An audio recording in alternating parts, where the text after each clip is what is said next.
A Coruna, end and beginning of many roads. A province that embraces the best of our land. A land that was the starting point facing the sea, which here receives, welcomes and offers a plethora of adventures.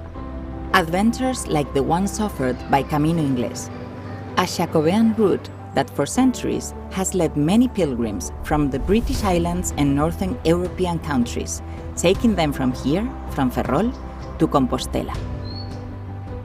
A journey through the essence of the oceanic Galicia. A sensory trip in which the smell of saltpeter, the sound of the fog, the touch of the stone, the voice of the wind, the flavor of its people leave a mark. Facing south, going through historical villages with an amazing heritage, such as Pontedeume. Resting places where local delicacies and the sweetness of their neighborhoods give the wayfarer what they need to regain strength and to fill the backpack with affection.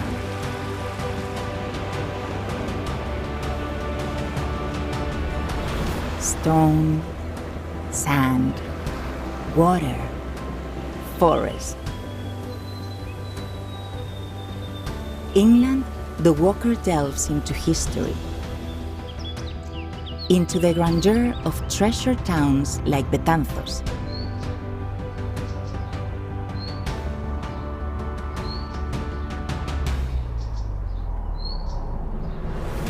an architectural jewel, a gallery that exhibits the delicacies of our cuisine, the charm of our people.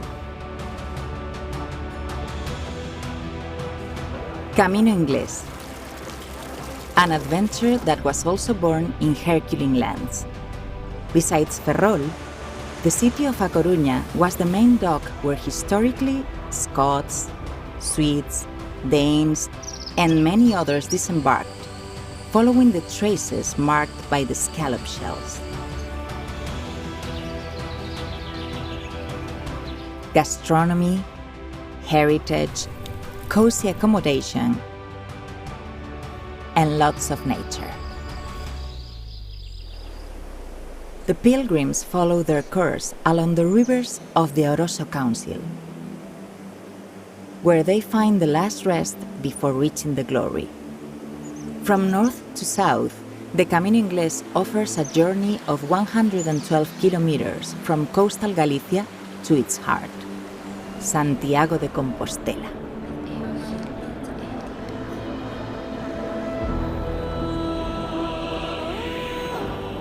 Plaza del Obradoiro marks the end of an unforgettable journey inwards, towards the spell, towards the interior.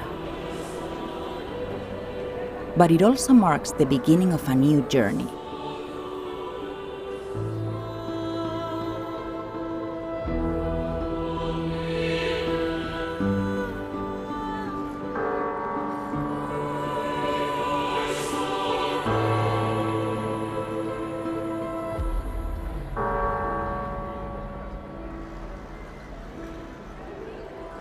Because the sun does not set in Santiago.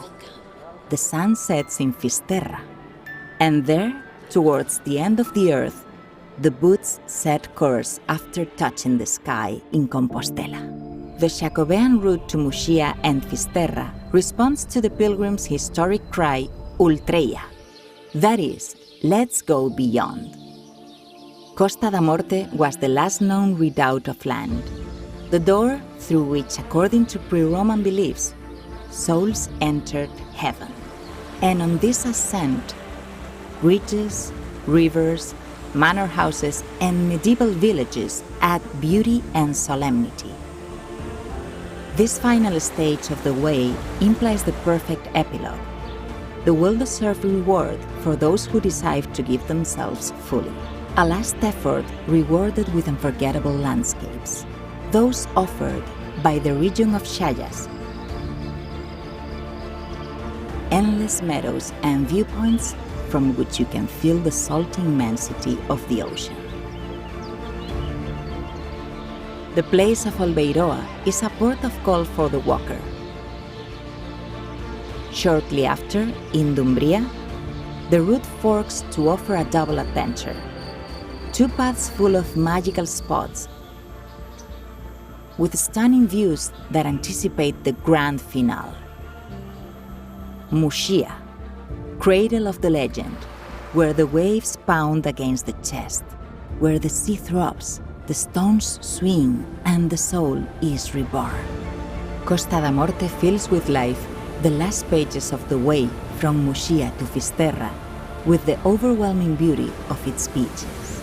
The other route starts in Dumbria and heads towards The. The enchanting view of the open sea surprises the pilgrim from the heights of Monte Armada. Down below, awaiting them, you will find seafaring villages, unforgettable postcards of an estuary that tells epic stories of shipwrecks and storms.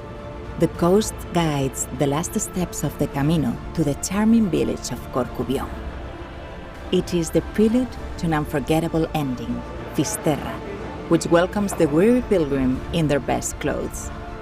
The 5 senses beat in the heart of the Costa da Morte. They are captivated by the freshness of its delicacies. A salty kiss says goodbye to the walker, who comes to his appointment with infinity. At Cape Fisterra, at the western end of a continent, of a province, A Coruna, protagonist of immortal pages of the Jacobean route.